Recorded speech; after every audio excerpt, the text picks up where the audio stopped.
Cassette कलाकार।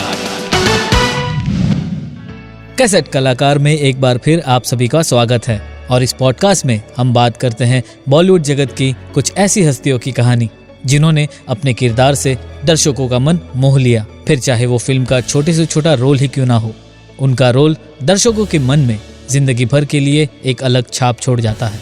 आज हम ऐसे ही एक कलाकार के बारे में बात करेंगे जिन्होंने 100 से भी ज्यादा फिल्मों में काम किया है।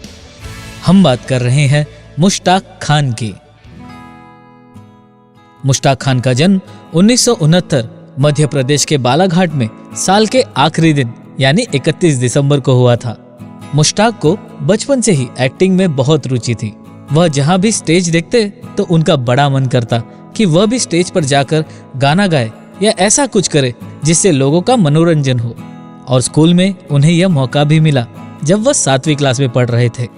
बस वहीं से शुरू हुआ उनका एक्टिंग का सफर। जैसे ही वक्त बीतता चला गया, उनकी एक्टिंग और भी बेहतर होने लगी।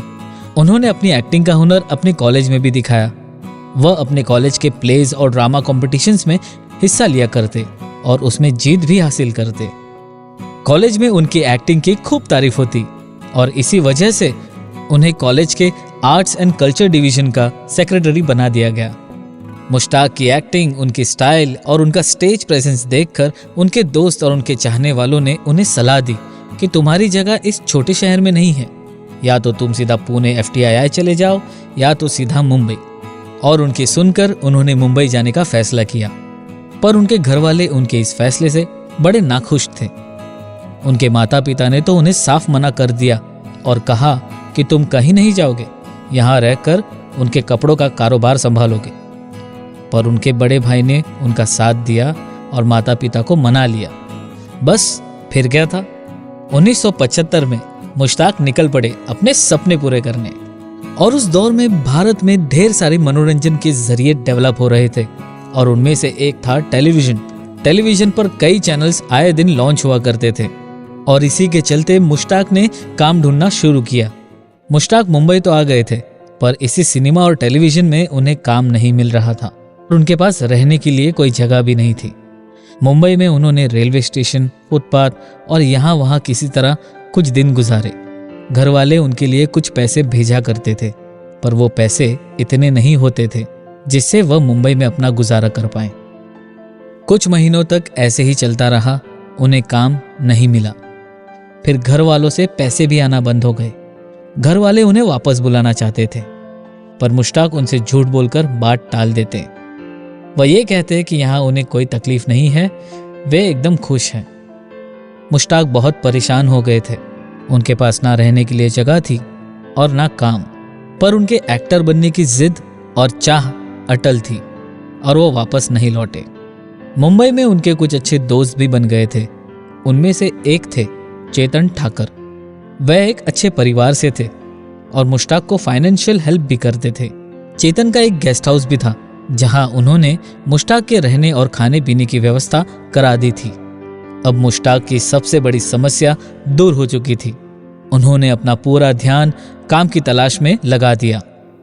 मुश्ताक को बस कलाकार बनना था, फिर चाहे वो रोल हीरो का हो या विलन का, बस उन्हें अब काम करना था। और आखिरकार उनकी मेहनत रंग लाई। मुश्ताक को छोटे मोटे रोल्स मिलने लगे और उन्होंने इप्टा यानी Indian people's theatre association join कर ली। वह दिन भर काम करने के बाद शाम में इप्टा जाया करते। एक दिन मुश्ताक इप्टा द्वारा आयोजित पृथ्वी थिएटर में एक नाटक कर रहे थे और उस नाटक को इस्माइल सर्राफ भी देखने आए थे। इस्माइल उस जमाने के बहुत बड़े प्रोड्यूसर थे। इस्माइल अपनी नई फिल्म थोड़ी सी बेवफाई के लिए एक नया चेहरा ढूंढ रहे थे और तभी उनकी नजर पड़ी मुश्ताक पर, जो कि स्टेज पर एक्टिंग कर रहे थे।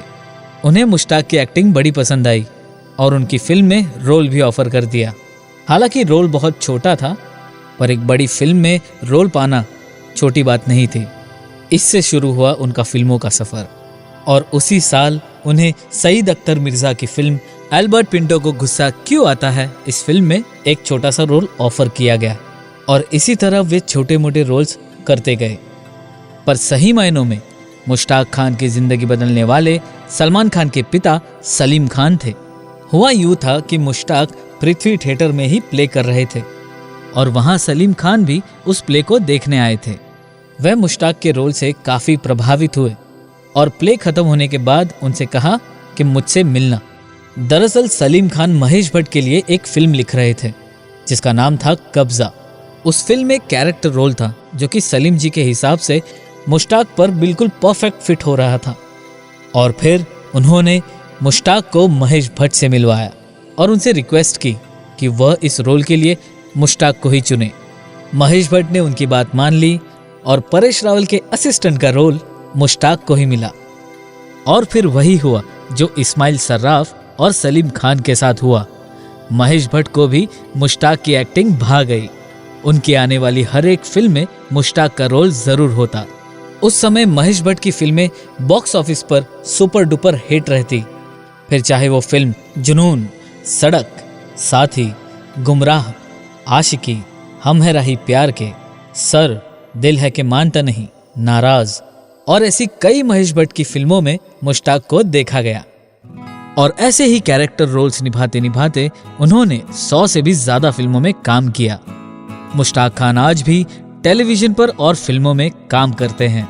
मुश्ताक खान की कहानी उभरते कलाकारों के लिए एक प्रेरणा स्रोत है। उन्होंने ये साबित कर दिया है कि सच्ची लगन से अगर आप मेहनत करो तो आपको सफलता जरूर प्राप्त होती है। कैसेट कलाकार पॉडकास्ट पर यह थी कहानी मुश्ताक खान की। Only on radio city. Cassette कलाकार।